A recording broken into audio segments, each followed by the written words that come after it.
Hey ladies, do you ever wonder why you get the strange urge to consume the flesh of your compatriots when you chug 4 litres of Calpol per hour? Well, that's the question Capcom asked in their 1996 horror classic, Resident Evil.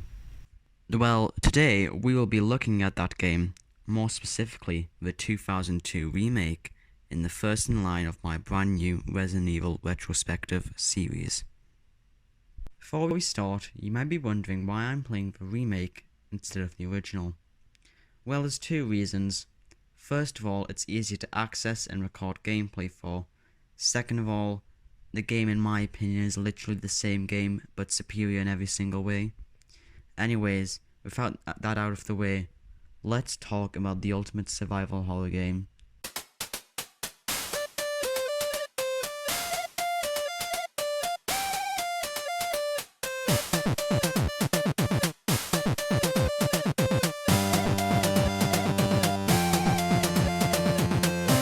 In 1989, a Japanese B-movie known as Sweet Home was released, and with it came the video game adaptation on the Nintendo Famicom. Shinji Mikami, the soon-to-be creator of Resident Evil, wanted to remake the game with the latest technology of the recently released PlayStation 1. With that goal in mind, Shinji Mikami and his team at Capcom changed Sweet Home into something new and made the first game in the biggest survival horror franchise in the world, Resident Evil. While the original game is slightly different, the remake has the same fundamental gameplay, so we're talking about that instead. First of all, we have to talk about the basic gameplay before talking about the events and story moments. The game allows us to play as two separate characters, Chris, boulder punching Redfield, and Jill, sandwich enjoyer Valentine. In my playthrough, I chose Jill. The game uses fixed camera angles and pre-rendered backgrounds to build its creepy environments. Each room in the mansion and further areas in the game are beautifully portrayed by the pre-rendered backgrounds, making the environments feel lived in. The game originally used tank controls, but in the HD remastered version of the game, released in 2015, the game added full analog movement, which is what I used. In the mansion, our protagonist will meet a variety of unpleasant creatures that we will talk about later, but now let's talk about the most famous and biggest change between the original game and the remake. Zombies. In the original game, as well as the sequels, the zombies were some of the most well-known threats in the series. However, they were never really that dangerous. Sure, they would swarm you every now and then, but there's nothing a well-placed shot to the noggin couldn't fix. With the remake, they introduced the Crimson Heads. After eliminating your undead foes, a zombie's corpse will remain on the floor, and after a while it will begin to mutate into the stronger and deadlier creature known as the Crimson Heads.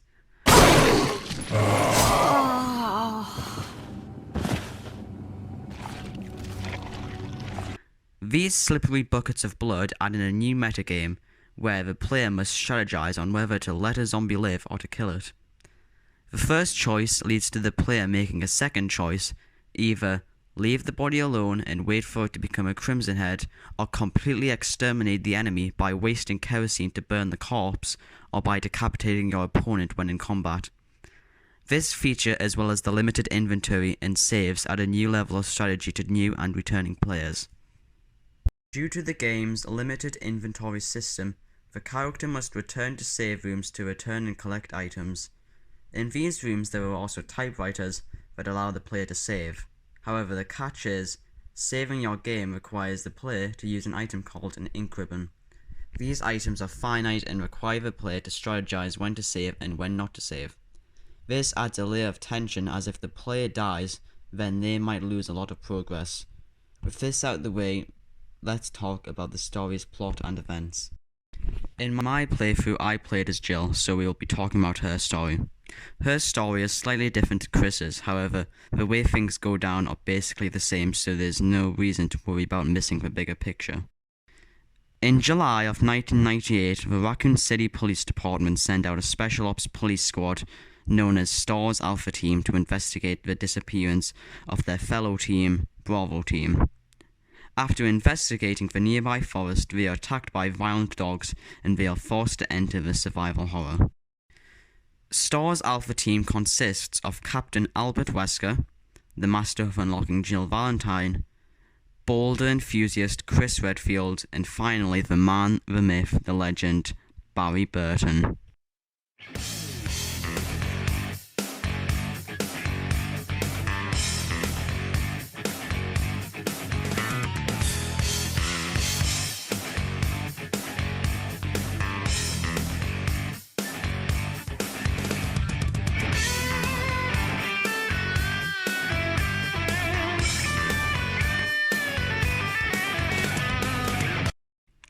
The squad end up in an abandoned mansion, but Chris has disappeared.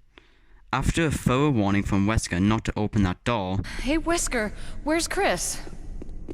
Jill, no. You don't want to go back out there. The squad decide to split up and look for clues. Eventually, Barry and Jill encounter their first zombie, and Barry draws his .44 Magnum and puts the monster down. Barry! What is it? Look out! It's a monster! Let me take care of it!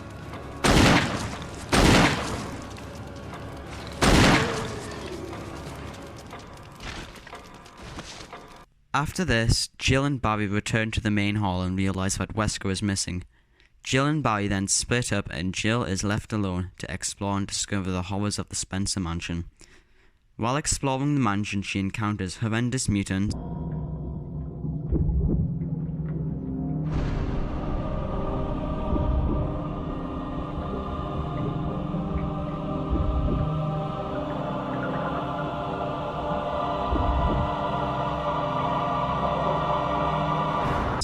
dastardly traps,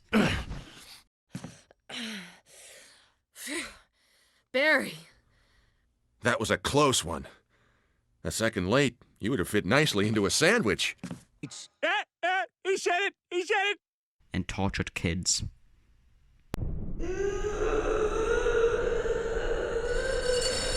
After fully exploring the hellhole that is the Spencer Mansion, Jill discovers a secret lab and discovers that the famous pharmaceutical company known as Umbrella are producing biological weapons and are planning on selling them to the highest bidder.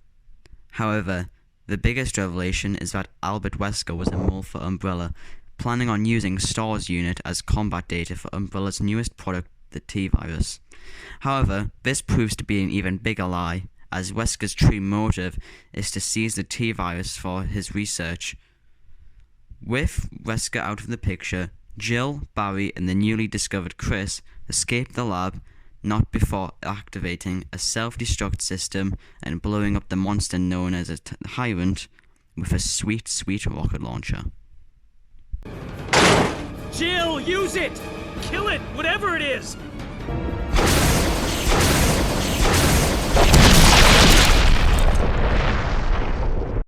With the story done, let's discuss the game's enemies and bosses.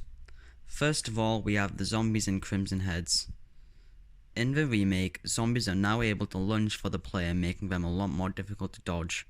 This, mixed with the fact that Crimson Heads will appear if you kill the zombie, make them some of the most dangerous monsters in the game. We as the players also deal with more unstable enemies such as Hunters, Chimeras, Cerberus, all mutants that possess great speed and agility. As well as regular enemies, we also have bosses such as Yawn the Giant Snake, Neptune the Giant Shark, Lisa Trevor, and the Tyrant. The standout boss has to be Lisa Trevor. The thing that makes her so good is the tension before the fight. Introduced in the remake, we discover notes written by the architect of the mansion, George Trevor. We learn that him and his family were kidnapped by Umbrella during the early 60s and they were experimented on. Lisa was the only member of her family to survive, and because she was only a child when she was affected, she still walks the catacombs at night looking for her mother, as her brain is still like a child's. Overall, Resident Evil Remake is quite frankly perfect. The level design, the scares, the inventory management, the story and everything else is amazing. This makes Resident Evil Remake a straight out 10 out of 10, and I would recommend everyone should buy it. Before I go, I have one favour to ask, and that is that you like and subscribe if you like the video, and if not, feel free to do something else. Thank you and have a nice day.